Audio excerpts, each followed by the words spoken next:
欢迎来到新闻和活动频道，请订阅和分享已更新有关当今最着名明星的最新信息。追风者，王一博选对了剧本，魏若来我是真喜欢。追风者这部剧没有烂尾，没有降智剧情，没有故弄玄虚的注水剧情，是我近几年看过的谍战剧里可以排进前3位的电视剧，是一部值得推荐的作品。这也是王一博继《无名》之后，又让我觉得他选对了剧本，选对了角色。电影《无名》，王一博饰演的是叶先生，给我留下的深刻印象是他拳到肉的凶狠劲，体现出了卧底的凶险。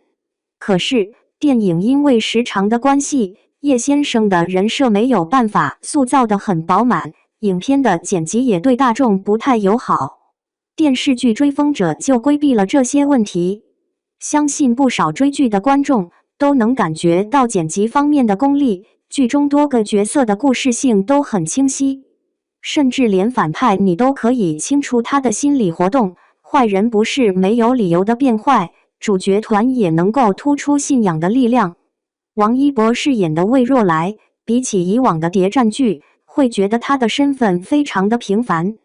他不是什么富家公子，也没有什么人脉，就是一个住在棚户区的打工人。该剧的选材也特别新颖，从金融的角度来讲如何救国，前面大部分的时间，魏若来都是属于一心投入金融，想用自己的金融知识报国的有志青年。魏若来这个角色，从一开始就让人觉得他蕴含着大能量，剧中没有去强调他要成为什么人，但是他对于沈图南的信任和崇拜，就可以侧面了解到他心中的抱负。而且他是一个聪明人，即使崇拜偶像，他也不是一个盲目崇拜的粉丝。当偶像和自己出现分歧的时候，他会凭借自己的思考去判断对错。同时，魏若来和沈图南一样，都是属于有情有义的人。他们后来即使选择走的道路不同，也不会去贬低对方。沈图南在魏若来辞职后，依旧想着保护他。沈图南被抓之后，魏若来也一心想要让师傅跟自己走上正途。所以，只要我们细品，他们其实都是一路人。总之，最后沈图南也加入我党的时候，我也丝毫不觉得意外，会觉得这就他的选择。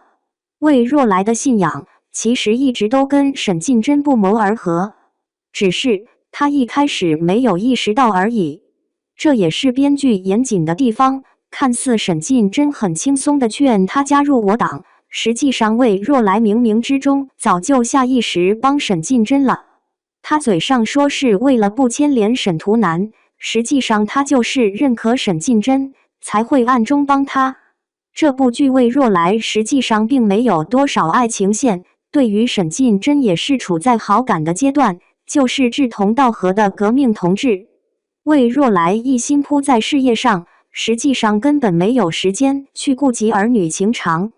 但是他也没有因此变得无情无义。他在对待娃娃亲牛春苗的时候，并没有因此避之唯恐不及，甚至还收留他到家里住下，同时还表明立场，已经告诉父亲要退婚，并不同意娃娃亲。魏若来对待棚户区的街坊邻居，也能看出他是一个有情有义的人。他到央行工作之后，特别是被沈图南重用之后，工资已经1个月50块大洋了，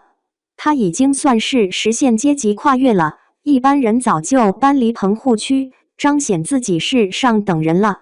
可是他却放不下邻里之情，一直到战乱发生，他都没有躲到租界避难。他一直跟人民群众站在同一战线，而不是去跪舔权贵。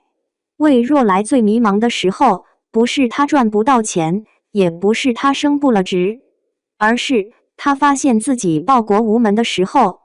他也真正做到未知全貌，不予置评。尽管在面对央行领导对于地下党有什么评价时，他都敢大胆说出自己的观点，不会为了讨好领导而去诋毁别人。从这里就能看出魏若来是一个是非分明的人。